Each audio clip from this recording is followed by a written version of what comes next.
Hello everybody, this is Martin again, this time from Aspen. And I've met a very interesting person here at the Tyrolean.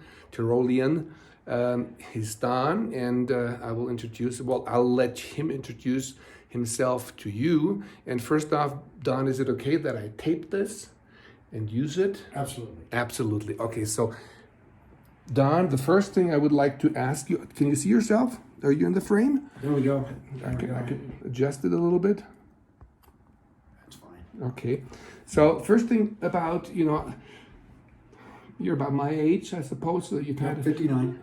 Okay, well, then I'm a little bit older, but nevertheless, you've had an exciting life, and I would like you to tell some of the things you've done in your life so far and that shaped your personality, your character, and your professional experiences. Wow. Well, to start with, I've been in customer service my whole entire life. Mm-hmm. I was a pizza cook when I was 14. Mm-hmm. And at the only pizza parlor that we had in our town. And everybody wanted to work there, and we just wanted a job. And that's what I did. And I have not been out of that business since. I was a waiter for many years in world-class resorts.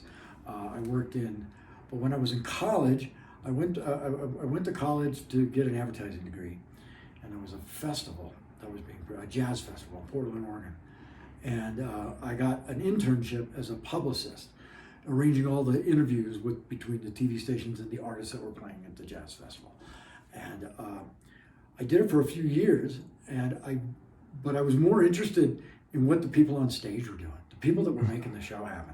I thought that was way more interesting than what I was doing.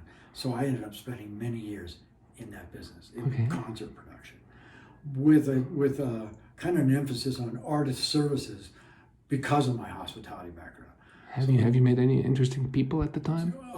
So I lost count. So many. Because in fact, that first festival I ever worked was when I became friends with a legend that I would end up crossing paths with over the years, B.B. King. Okay. And I would see him over the years here in Aspen later on, and oddly enough, as I got older and was in that business. And so I got to work in hospitality and that side of things too. And then and then on top of that, it would take too long to explain how they all layer together, but I got my degree and got into broadcasting, and I was a radio disc jockey in Aspen for that's many years. And that's what Jim said. Yeah, in so many interesting things and hanging out with people like Hunter Thompson and stuff like that. But and so I ended up coming up to Aspen, and when I first got here, I just was.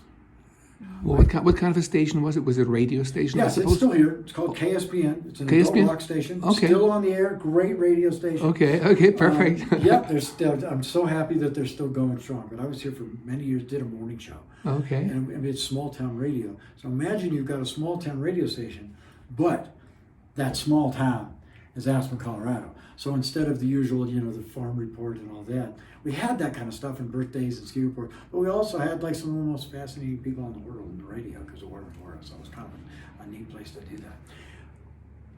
Okay, should we stop? Okay, so we'll just, let me see.